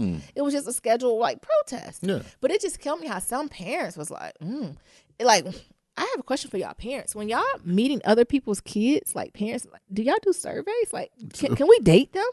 Can we have questions? What are surveys? What you talking about? Like shit like that. I feel like I would highly disagree with like a parent who'd be like, oh no, I'm not allowing my child to walk out. All right, that's fine. So what conversations are you having with your kid at the kitchen table or with your child? And I don't know if I want my child to be exposed to that. They ain't having no conversation at the kitchen table. And then what's gonna happen when my child bring up liberation and oppression? Right. See. And then they parents mad at start you talking crazy because are you insinuating I'm the oppressor? Yeah. Yes. You're oppressing your kid. Yes, that's what. Like, I wonder how complicated that is. I guess it's for folks who are more liberal or compared to conservative. But I consider myself to be very liberal when it comes to certain, especially topics of civil rights and civil liberties. I'm extremely liberal. Did you see what was going on with Morgan Roof, the sister Dylan Roof, the dude that shot up the church in South Carolina? No. So her ass got arrested for bringing weapons and shit to the march. And then before that, her ass was on, I think, Instagram, talking real spicy, talking about they planned this. I hope all y'all niggas get shot. I hope it ain't nothing but black people out there. And I hope y'all get shot. I'm paraphrasing, but that was pretty much the gist. Jesus. Yep. So her ass got arrested because her ass had like pepper spray and a knife or something, or some drugs or some bullshit like that. Jesus. So I don't know. I just got to thinking about that, but I'm happy that the kids did it. I'm supportive of it, but I thought more long term, like. Well, you know, we ain't did a good protest. Well, I ain't been in a good protest. Good in about protest. 5 years. Yeah, I said my good protesting days was our undergrad. Oh my God! Especially when they had those nooses on our campus. Yeah, I was notorious. I have a few. What's it called? Newspaper quotes. Mm-hmm. That I like. Get it right. What else we got? I wanted to talk briefly about this dude. Am I saying Jesus? Yep, Jesus. And Meryl on Breakfast Club. Meryl, we might be different. Might feel different on this. And usually I wasn't even going to bring this up. Okay. But I think this can be a conversation of black love and respect and all that. Okay. Do you want to summarize it or me? So, long story less long. Jesus and Meryl. Well, DJ Envy and his wife, Joya, can't think of her, Gia, something like that, went on The Real. Was it The Real or The View? And they were talking about like his infidelity and things of that sort. Yeah, remember when they did that tour? Yeah. So, you know, they went on this tour and they was talking about, you know, infidelity and things of that sort. And, you know, talking about his infidelity and how, you know, they became stronger because of it and, you know, so on and so forth. Yeah. And then Desus and Meryl. In Desus and Meryl form. You know, it's a late night TV show. If y'all don't know, they also got a podcast. I think it's a true funny as hell. But, you know, they TV show, they do like, you know, daily recaps of like what's going on and quickly, things of that sort. Right? It's not detailed stuff. Right. And I think the thing is like they got the jokes, but they also do like the slow motions and like the freeze frames. They got the effect. So y'all know how we be pointing to stuff. Imagine some of the shit we said if we was able to put up memes. Yes. It would be amplified, right? Right. So, you know. And don't get me wrong, they be on fuck shit. They do be on fuck shit. But I think this is one they went on fuck shit. So they for the jokes. Like it's really just masculine entertainment, as I like to call it. It's like bro entertainment because like the white boys fuck with it and everything. Yeah. So, there was a line like where she was talking about, you know, wanting to divorce him and she called the lawyer. You know, called the lawyer and was getting the kids prepared. And they was like, well, how you get the kids prepared for a maybe divorce? Your daddy ain't shit. We gonna do that. And then I think Desus said, well, you know, she around for that DJ Envy money. Yeah. So fast forward to today where Desus and Meryl was on the Breakfast Club promoting their tour. Yeah. We might need to buy tickets for that. I think I want to do this to support. Yeah. So the Reed is also coming too. I know, it's a few of them. God damn. Reed, Beyonce. Well, all y'all niggas doing it at the same time. The tat season, niggas. Shit. Niggas. Go ahead. Patreon, Black Love Matters. No, you already know Nayan be stand on it. Okay. PayPal me, Black Love Matters. Go ahead, Nero. So DJ Envy get there, and I guess he was feeling some type of way. But I already knew. Look, the thing is, I already knew it was going to feel some type of way because last week, Joe Budden had seen the clip. And then not my twin. I know he done stirred the pot and added okra. So Joe Budden had seen the clip, and I guess he ran into DJ Envy. Oh, and they was having a conversation. And he's a stir. And he said, "Well, wait till they come on my show because I feel some type of way about that." Oh, so Joe Budden stirred. Joe Budden mad because he ain't getting no sleep with the new baby. He stirred the pot. So Joe Budden said that last week on this podcast. So I was like, "Oh, I'm still waiting for them to come." So I knew it was gonna be something. Oh, I didn't know that. I knew it was gonna be something because Joe Budden said he had talked to DJ Uncle Joe. Envy. Why you do that? And he said Envy felt some type of way. Leave well enough alone, Uncle Joe. So, and I usually be standing for Joe sometimes because he be talking. We both be on that curmudgeon shit. But you didn't have to stir this pot. I don't think he stirred it. He did. Nero. No, I don't think he stirred it. Are you going to sit here and say Joe Budden was the saint? I don't think he was the saint. His whole history of being messy and instigating. When have we ever seen him take the high road? I don't think. When? Keep cutting me off like a day. I want you to tell me when Joe Budden has not stirred the pot. I don't think he was stirring the pot. Okay. I think the conversation they was having was like, like the Desus and Meryl thing. Oh, over green tea in the Bible study. Niggas stirring the So pot, I kind of drinking brown liquor. I knew it was gonna be something, but I thought like DJ Envy was gonna come back with the jokes. But he came back like he wanted to fight these dudes. What they call it, beige rage? Yeah. Oh my God, that beige rage meter. That shit was funny as hell. So basically, then DJ Envy, like, it was like the third question. He was like, "What up, penis and pussy?" Yeah. And they was like, "What the fuck?" Like he started off real spicy, like, And they was even like, "What the fuck?" They thought they was. We got a guess here, pussy and penis. And they was like, "What the?" They were like, what is this? Hey, you can see it took them off guard. They were like, "What the fuck?" Hey, what's up, y'all? You know what? First of all, before we get this shit started, you owe my motherfucking wife an apology. What? I thought you were gonna say, "Who is your wife?" That's what I was waiting for him to say. Talking about, you don't know our history. My wife been with me since I was 15. Nigga, that don't mean she can't be with you now because of the money. It's plenty of bitches who stay around because of the money. Right. Nigga, he must think that dick is good because I know bitches now who sticking with niggas because of the money. Who ain't had that when they started. You never heard cheaper to keeper? It surely is. Come on. Ooh, he was talking. And I'm just saying that to like, okay, y'all been together for this long. That don't mean a bitch ain't gonna stay down because the coin's right. Mm-hmm. And that's actually a smart business move. Come on, sis. It surely is. Come on, sis. So, he getting all spicy and shit. Yeah. Let me finish. It was just so extra. It was like super overly sensitive. For someone to be in the industry. Super machismo, overly masculine type shit. God. To the point where it was almost comedic. It almost was funny. I'm going to check these pussy ass niggas. Until I realized he was serious. He was serious. So serious that he left the interview.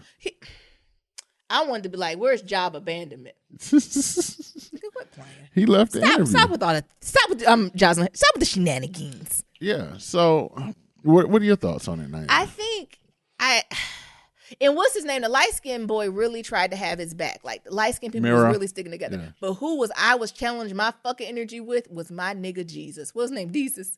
Me and Desus was on the set. This is how I know me and Jamaicans get along together. That might be where I'm from. Because me and him was not for the bullshit. You could tell Jesus was like, no. Uh-huh. He was really trying to hold his fucking tongue in that interview to be professional because he knew fucking cameras was on. Right. But the light-skinned Dominican was like, but I can see because I'm married. And I remember one time my wife was 4 months pregnant and the car almost hit her. Well, that's different, nigga. That's different. That's different. I think it's different when words don't like. I think it's different when you're a public figure. You're a public figure. You are on a not only national. Him, his wife. Yeah. They have a podcast, and then they went on a second-rate show to put their shit out there. He on a national syndicated radio show that's at 30 plus. What's the name? Got a YouTube channel that gets millions plus Pause views. At that. Not only a radio show. The most what's their tagline? Dangerous radio show. Who talks the most shit since Wendy Williams? Mm-hmm. Really? And they have a podcast where they talk about their love and their life. And you think you're not going to be exposed for critique, my nigga? Hell. Nigga, you got to get that street shit up. You're not in the streets no more. Yeah, we get critiquing niggas. I don't give a fuck what they say about me. Me either. Oh, I'm sorry. We send them reviews though. 1, 2, 3, 4, 5 stars. Look. But I don't know. It's just something about that just did not register me. And I think even the stuff we're talking about with Bruno Mars, I don't know if Jesus and Meryl was your enemy. Mm-hmm.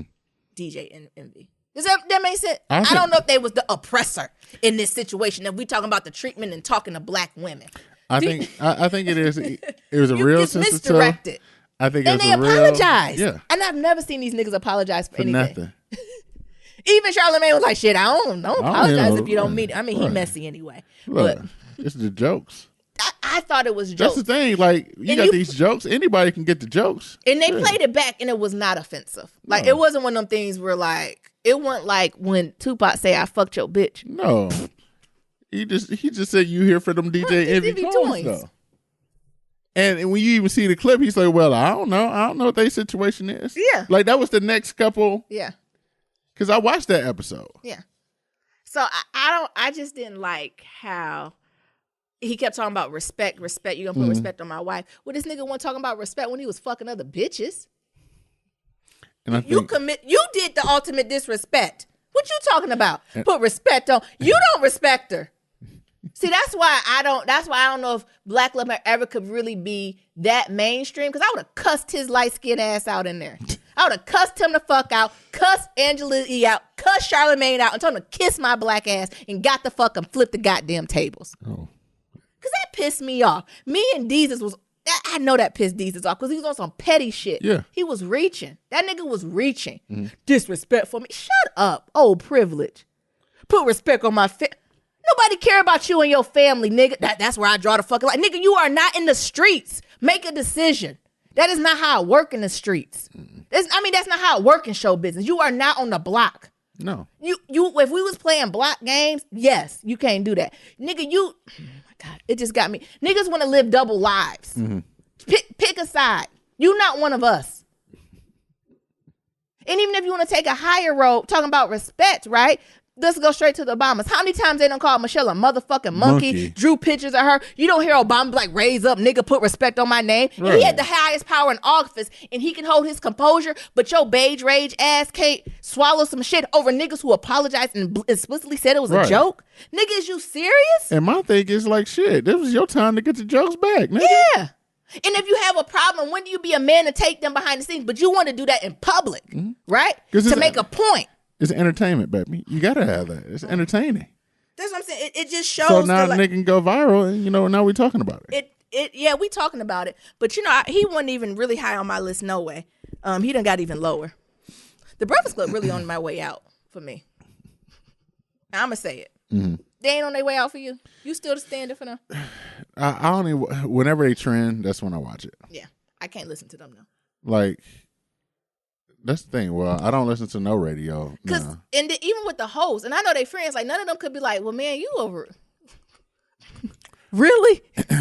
Like no one could be like, hey, why don't you? Hello?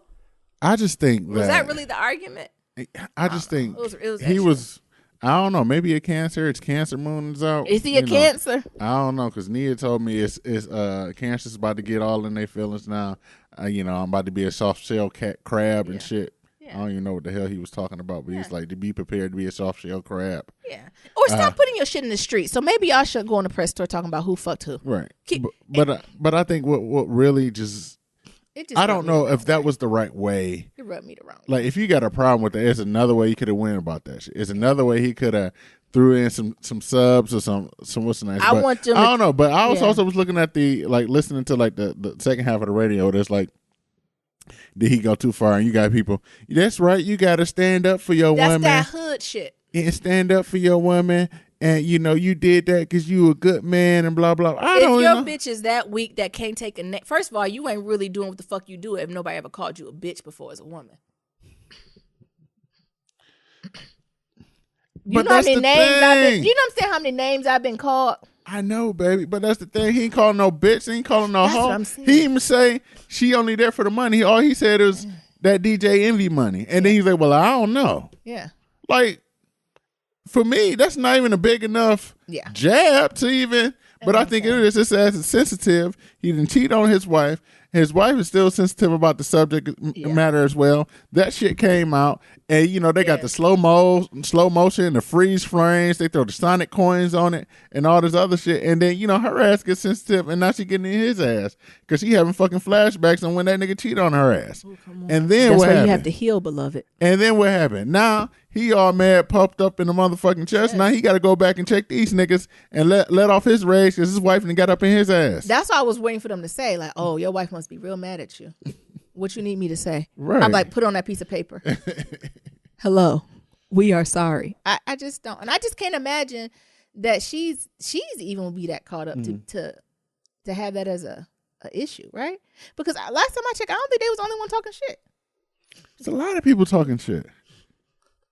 Please retweet Black Love Matters.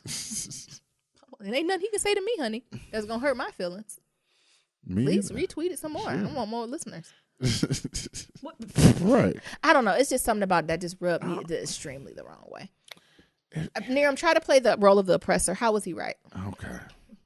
Because he just rubbed me. He just came off extremely privileged, male privilege. All right, let me try to. Light skin. Is he black or is he he's supposed to be Puerto black. Rican or is he Dominican? I don't know. He just came off very privilege to me. Nigga named Rashad, so he got some black in him somewhere. Yeah.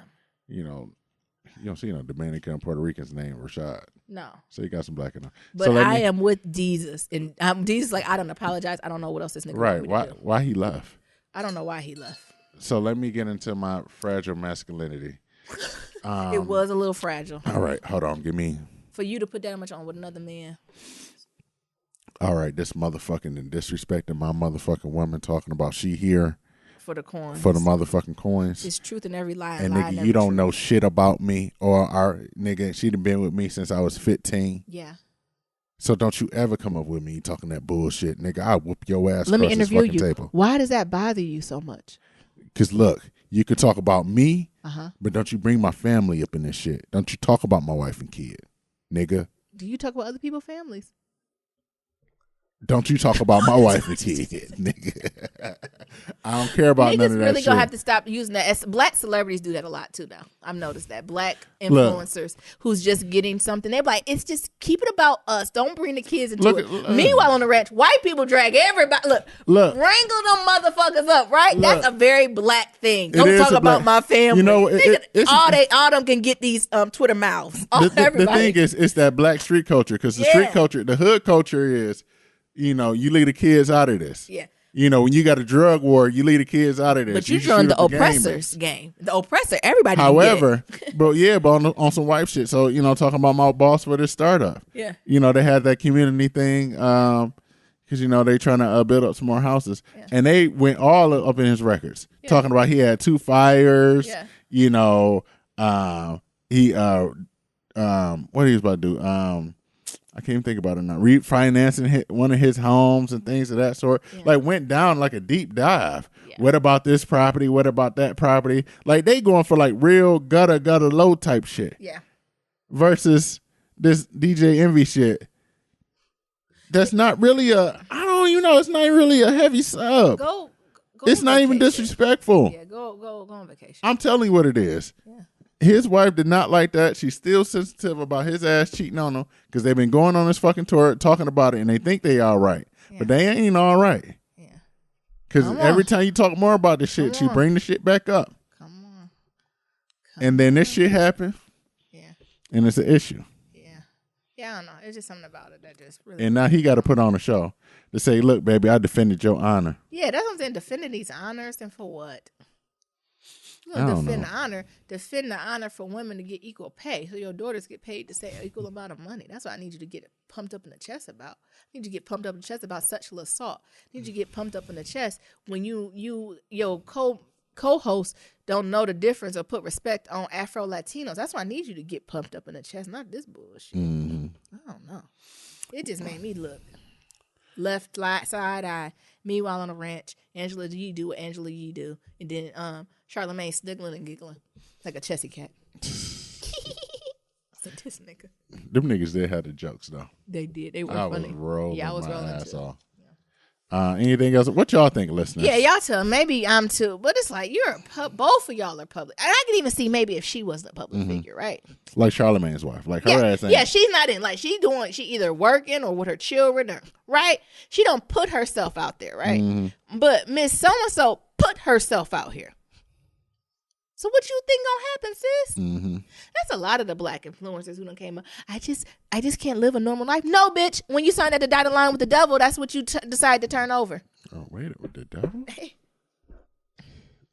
Yes. The devil is the devil. Devil is social media, black Christian. Oh. When you signed at the dotted line. The devil is social media. Guess what? Some of that privacy is gone. That's what you have to be willing. That's like us with this podcast being mad when people critique things we say. Right. Really?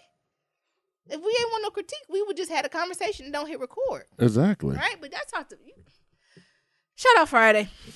All right. Be sure to leave 1, 2, 3, 4, 5-star rating review on Apple Podcasts and on Stitcher. Don't worry, baby. Yeah.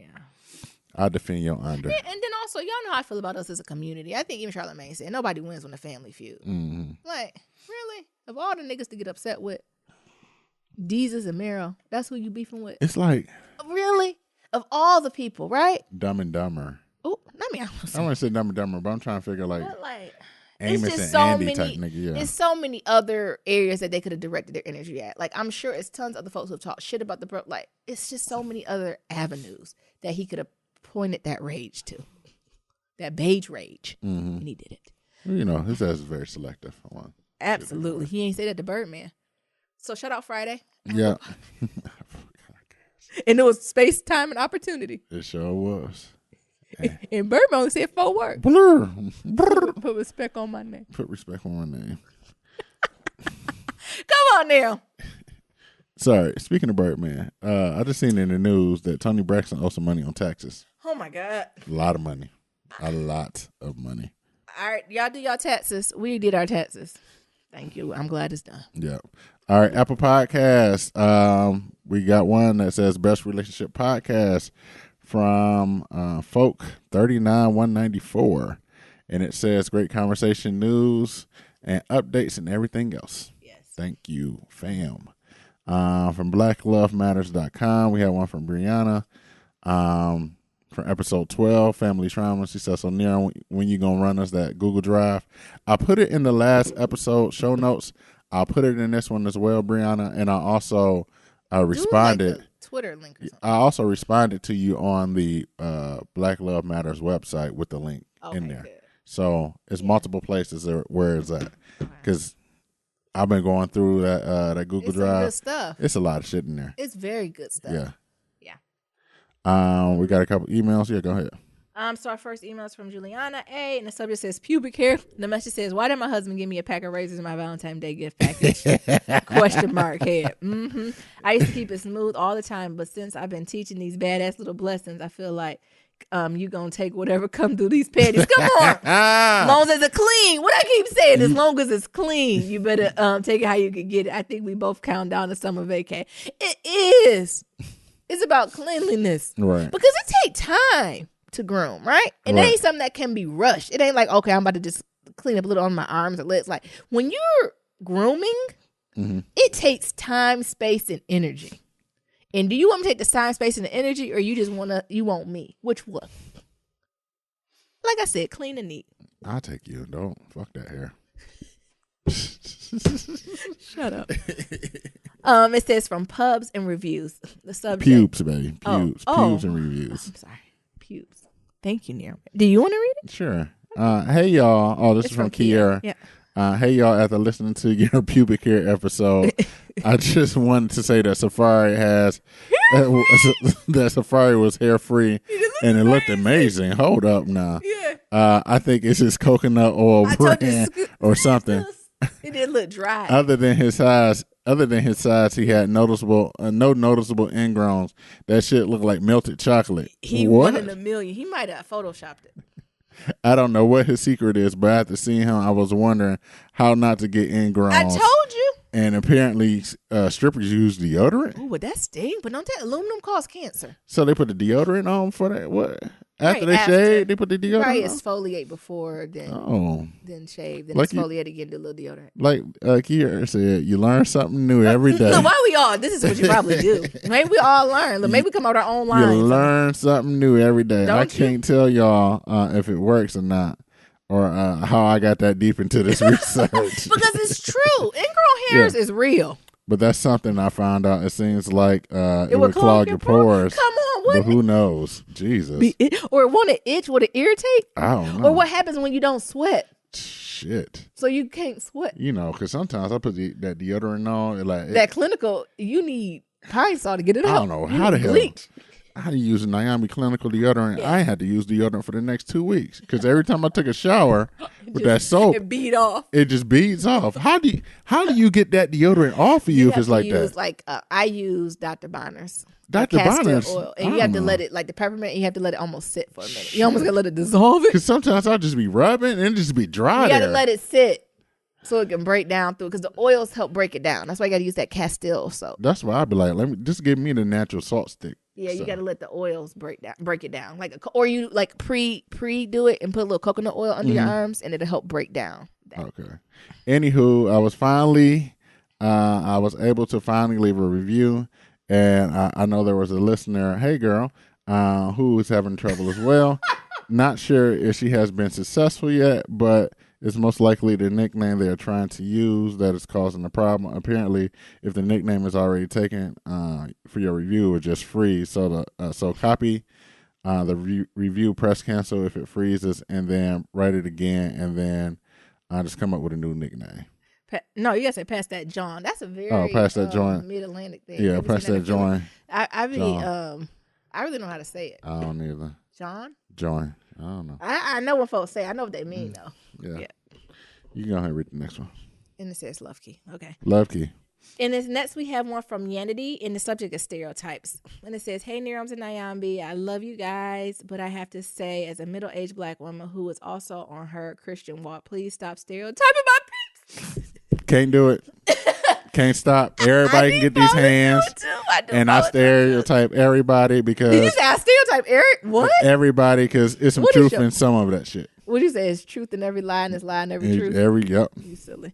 I saw Black Panther twice, and I saw Wrinkle in Time with my mom's sister and 9-year-old nephew. I think I can speak for people I know. We don't take that serious. We don't take it that serious, fam. I don't mind. I know some people who do, though. Them Kojis. Look at you, Koji. We got to get the Protestants. We got to get the churches women who still don't wear pants. SDAs in this bad boy. I don't mind T'Challa talking to his ancestor. There's nothing wrong with that. I wish I could talk to some of my dead ancestors. Go ahead.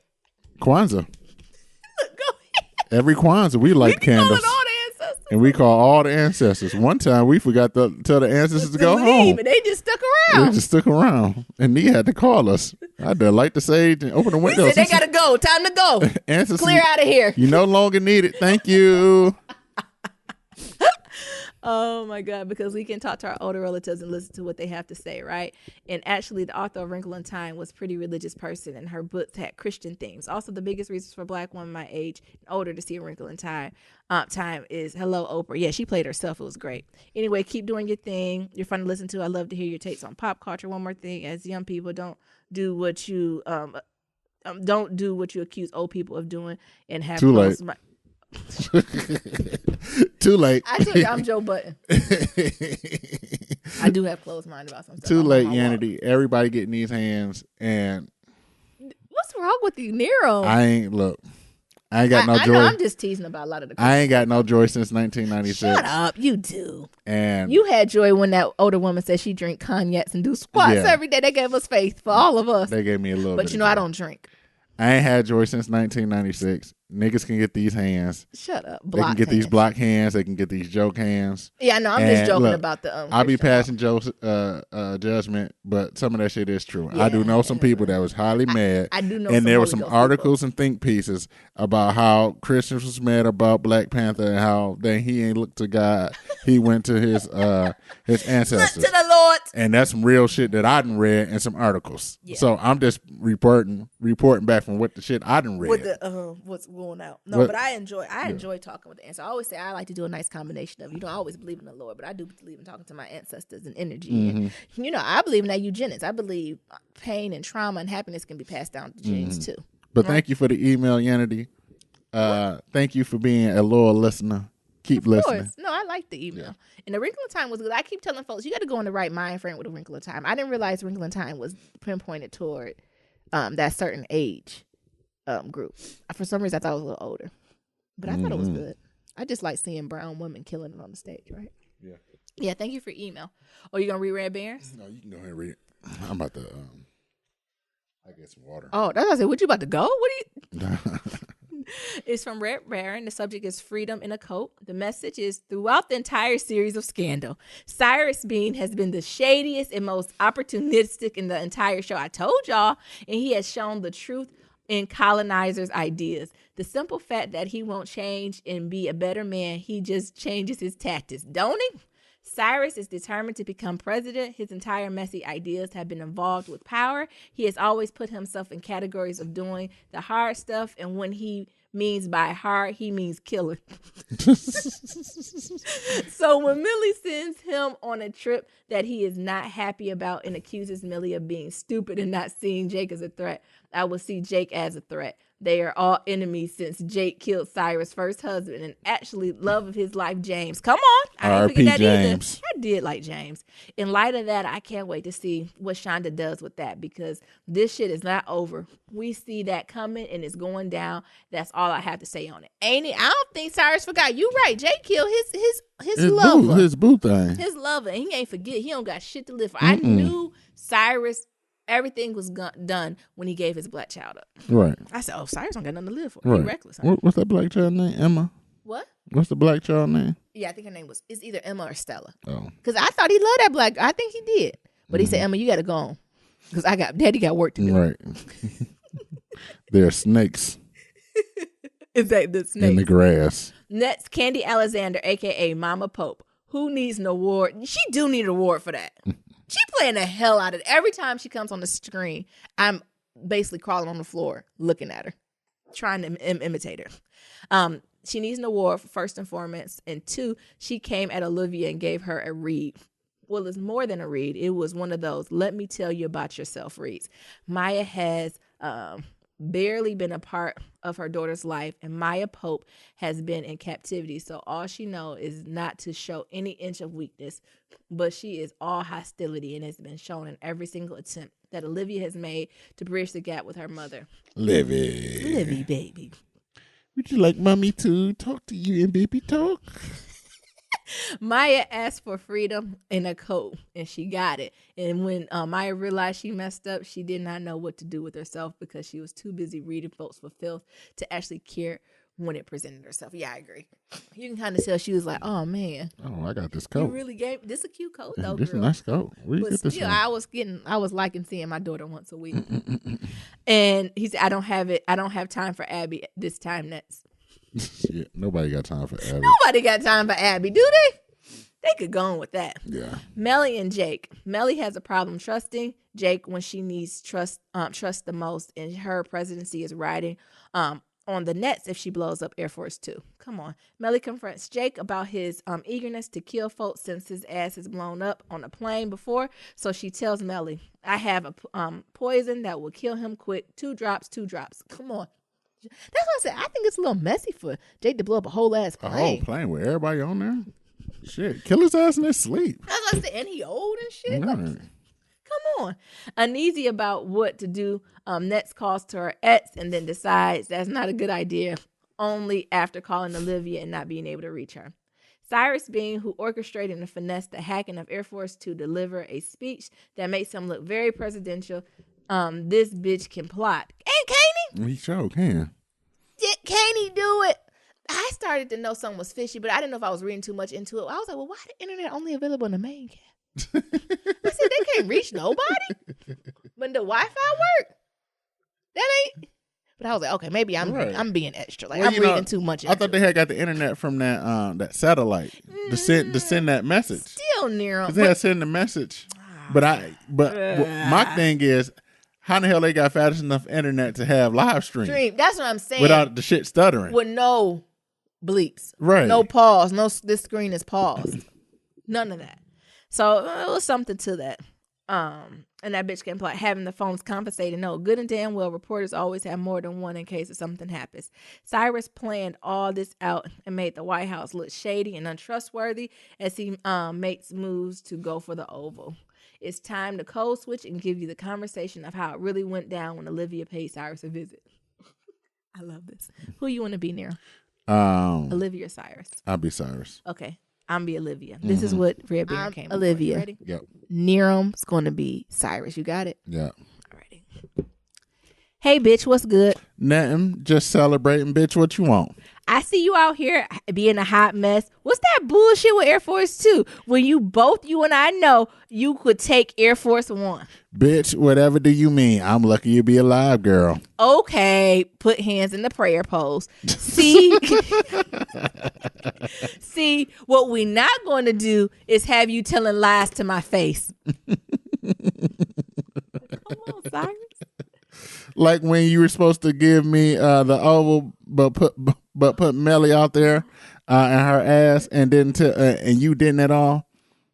Near him, finish the part. Come on, Cyrus. And still got burnt by the White House, like Troy throwing that hot water on that boy on the steps of Crooklyn. Olivia. Okay, ho, I see you. So what are you what you up to? Bitch, I'm taking the oval. In 3 to 7 years, maybe. No, bitch, sooner than that. What does your disrespectful hoe ass mean sooner? Hold up, Liv. You stay in your motherfucking lane. Olivia gets up and proceeds to walk out of the vice president's office. Then I say, you really want to go down this road, bitch? I got you. I got Reebok sneakers and Vaseline with shea and cocoa butter for that ass. I'm fisting to bust your ass in these streets. And next time I see your dirty, musty ass bitch, now I slam the door and end the scene and fade to fucking black. Thank you, Red Barons. You right, because it was very whitewashed. Because I was like, what they saying? Thank you, Red Barons. That was beautiful. You said no, he is now transition to the S on his name. Yes, he has an S on his names.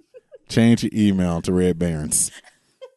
Possibly yes. Oh my goodness. Do we got any voicemail? Yeah, we got one voicemail. Okay. We might have two. I see she tried to call back multiple times. Yeah, I should call her. Like, hey. Hey, this is Niram Nayambi. You got something you want to say? Yeah. Look, no, here's the first voicemail.